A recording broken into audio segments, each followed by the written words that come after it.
Throughout the process of creating a video game, developers face a difficult question. What's more important, gameplay or narrative? It's a question that can drastically change the way a game feels. Too much focus on gameplay and the narrative begins to feel unfocused or like an afterthought. Too much story and interactivity suffers. There are certainly audiences that favor narrative over gameplay, or vice versa. A great deal of games have found great success focusing on one aspect or the other. Gameplay-heavy games sell themselves on their unique mechanics, allowing the player free rein to experiment for themselves. On the other end, we see games that build themselves as interactive storytelling experiences, taking the player on a ride through a predetermined narrative. Both of these styles have their benefits, but for me, the most satisfying game is one that can balance both gameplay and narrative. These sort of games have appeal on multiple levels, enticing the player with innovative mechanics while also telling a great story. And I can think of no better game to illustrate a balanced design than Valve's groundbreaking puzzle shooter Portal. To an outsider, the game is recognizable for its unique central gameplay concept. The player has the ability to create two portals and seamlessly step through them. One could imagine getting up to all kinds of wacky hijinks with that sort of power. Once inside the game, though, the player is presented with a unique world, compelling characters, and a narrative that incorporates the core gameplay perfectly. So just how does Portal achieve such a balance of narrative and gameplay? To answer that question, we're going to have to take a step back in time. When Valve was founded back in 1996, the gaming world was in a state of revolution. With id Software's unholy trinity of Wolfenstein, Doom, and Quake, a new genre had been established that was taking the market by storm. The first-person shooters of this era were heavy on gameplay and light on narrative, throwing players into environments of non-stop action and telling them to blast their enemies apart with increasingly powerful guns. It's a simple and fun gameplay loop, but a lack of major variations led many games in this genre to be referred to as Doom clones. With their first game, HalfLife, Valve set out to change this paradigm. Good morning, and welcome to the Black Mesa Transit System. This automated train is provided for the security and convenience of the Black Mesa Research Facility personnel. Unlike its FPS predecessors, HalfLife starts out slow, taking the players on a controlled tour through the Black Mesa Research Facility. We get to know our protagonist, physicist Gordon Freeman, as he begins an average day at work. It isn't until around 15 minutes in that everything goes crazy and the player is launched into a full-scale alien invasion. Half-Life was an innovation in the first-person shooter genre, one that tipped the scales for the first time from gameplay to story. The experience of playing it was linear and tightly paced, what game designer Jesse Schell would refer to as a string and pearls narrative. A finely crafted story, punctuated with periods of interactivity and challenge. The reward for succeeding at the challenge? More story and new challenges. Half-Life offered new challenges around every corner, most of them solved with a volley of bullets, but the story remained the central focus, the heart of the game. Following the release of Half-Life, FPS games saw a shift from the Doom-like gore fests of the early 90s to more narrative-driven experiences. The string and pearls became the standard of the genre, with games following linear stories that led players from one major plot point to the next. By the time Half-Life 2 arrived in 2004, it was right at home among the narrative-led shooters of the time. If Valve wanted to change the game again, they would need a new innovation. And they would find that innovation in an unlikely place.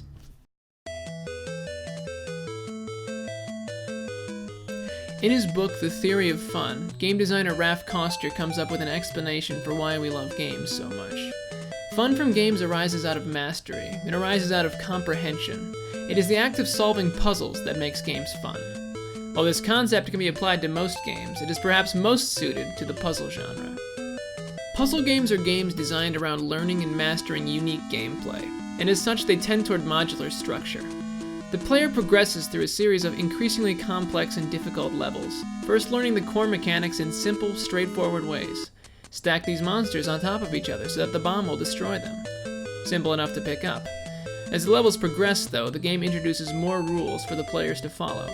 Bombs will only blow up monsters of their same color. Stacks of bombs and monsters can be climbed to reach higher heights.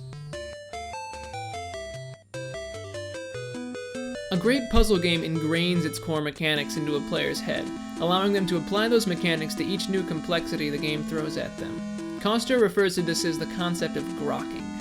The more a player is able to grok the mechanics of a puzzle game, the more they become suited for the challenge that awaits them in the final puzzle.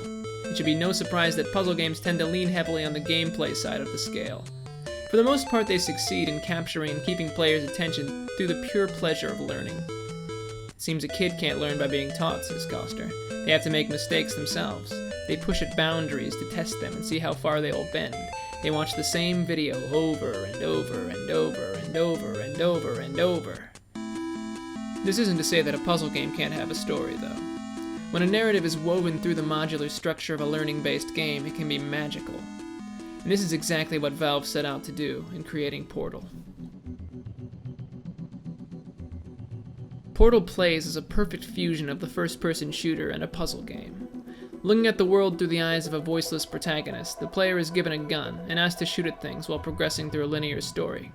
But the game doesn't look quite like most FPS games. The test chambers at Aperture Science Enrichment Center are bright white, clinical, and labeled with large, friendly numbers.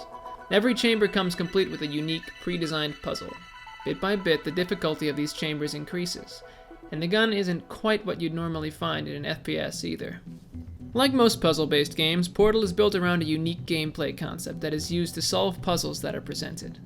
In the introductory level, the player is introduced to the concept of portals, large holes that appear on the walls of the test chamber.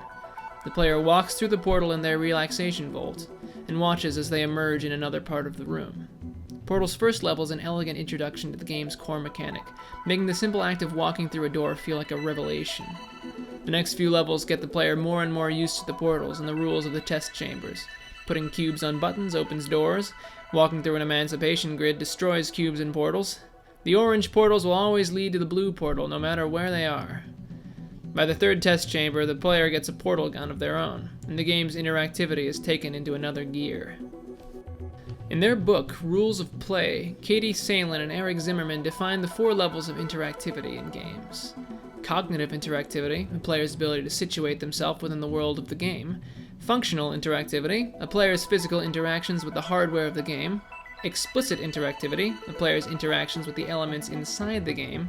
And beyond the object interactivity, the interactions that the player has with the game outside of the game. While the beyond the object aspects of Portal are interesting to explore, we're going to be focusing on the cognitive, functional, and explicit forms of interactivity. Upon entering Test Chamber 6, there are a few cognitive interactions the player will have with the game right off the bat. First of all, the walls of the chamber are dark gray.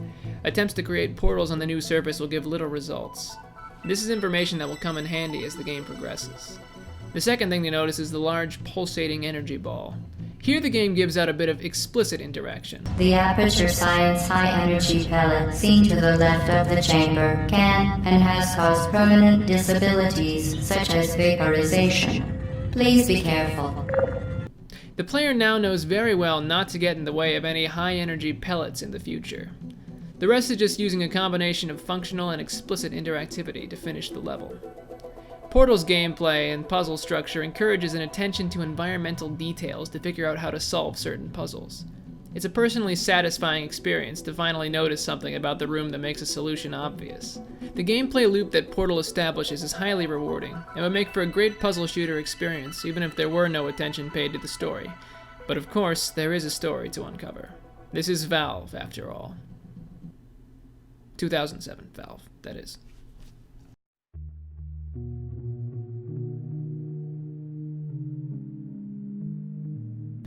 I was first introduced to Portal through the Orange Box, a boxed set of 5 Valve games. Knowing next to nothing about the game, I assumed it would be a fairly standard game of shooting portals and solving puzzles. And for most of the game, it seemed like I was right. But then I began to notice some strange things. Several test chambers offered me views into observation windows, but nobody seemed to be watching.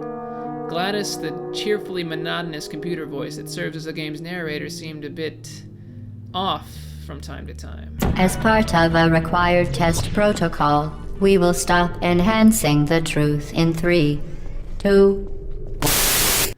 Then came Test Chamber 16. Due to mandatory scheduled maintenance, the appropriate chamber for this testing sequence is currently unavailable. It has been replaced with a live fire course designed for military androids. The Enrichment Center apologizes for the inconvenience and wishes you the best of luck. With little warning, players find themselves no longer simply testing out a neat gun, but fighting for their lives against a bunch of killing machines with inexplicably adorable voices. Hello. Target lost. Not only this, but a malfunctioning wall allows players to access a world outside the test chamber, a dingy refuge filled with the ramblings of a madman. The cake is a lie. The cake is a lie. The cake is a lie. Inevitably, players make their way through Test Chamber 16 and back into safer waters. The sinister atmosphere only increases, though. The next chamber introduces the weighted companion cube, a friendly, inanimate object that kindly helps the player in the test, only for Gladys to tell you to destroy it in an incinerator. You euthanized your faithful companion cube more quickly than any test subject on record. Congratulations. More secret rooms can be found, filled with grave messages and warnings. Finally, the player makes it through the final test chamber, promises of victory and cake on the horizon, only for this to happen. The test is now over. All Aperture technologies remain safely operational up to 4,000 degrees Kelvin. Rest assured that there is absolutely no chance of a dangerous equipment malfunction prior to your victory incandescence. Thank you for participating in this Aperture Science computer-aided enrichment activity. Goodbye.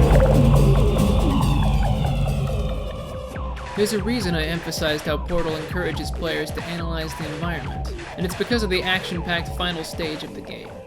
The puzzle game veneer is stripped from the experience, and Portal turns into a mad dash through the underbelly of Aperture Science, a sequence that wouldn't look out of place in a HalfLife style FPS. My first time playing Portal, the change in the game's tone was as revelatory as that first step through the portal. Suddenly I was seeing things in a whole new light, using the skills I had developed not on carefully designed test chambers, but in grungy corridors and circulation vents. The enemy turrets I faced now weren't unfortunate accidents, but threats sent to kill me. Portal comes alive in its final section, revealing to the player through the environment that something has gone horribly wrong at Aperture Science. The game culminates, as many first-person shooters do, in an epic boss battle. The player has made their way to Gladys and must destroy her to escape the facility once and for all. This boss fight is fun and has great mechanics, but it also emphasizes an important part of what makes Portal so compelling: its sense of humor. From its earliest levels, Portal courses with the lifeblood of well-written and witty dialogue, most of it delivered in a delightful deadpan by Gladys. The final confrontation reveals the AI's true nature. She's a snarky, sarcastic psychopath who would like nothing better than to drown you in neurotoxin while laughing over your death. The battle consists of a simple formula. Trick a rocket turret into shooting Gladys, and a personality core will fall off her. Grab each core and stuff them into incinerators until Gladys's personality is wiped out. Each personality core offers a uniquely funny stream of dialogue. This one is curious about everything. This one has an increasingly elaborate recipe for cake. The combination of mechanics and humor in the boss fight makes for a hilarious and satisfying conclusion to a well-made game. And then, to top things off, Gladys sings you perhaps the most catchy song ever featured in a video game. This was a triumph. I'm making a note here, huge success. So what more is there to say about Portal? It's a fantastic game that offers a unique balance of gameplay and narrative. It's got a killer core mechanic that's fun to learn, that you can spend a long time just messing around with, as well as a story that will keep you invested. And it accomplishes all this in a campaign that takes only a few hours to get through. Big achievement for such a small game. Oh, and there's also a sequel that does pretty much everything Portal does, but with a bigger budget and even more interesting mechanics. But that's a story for another day. Still alive.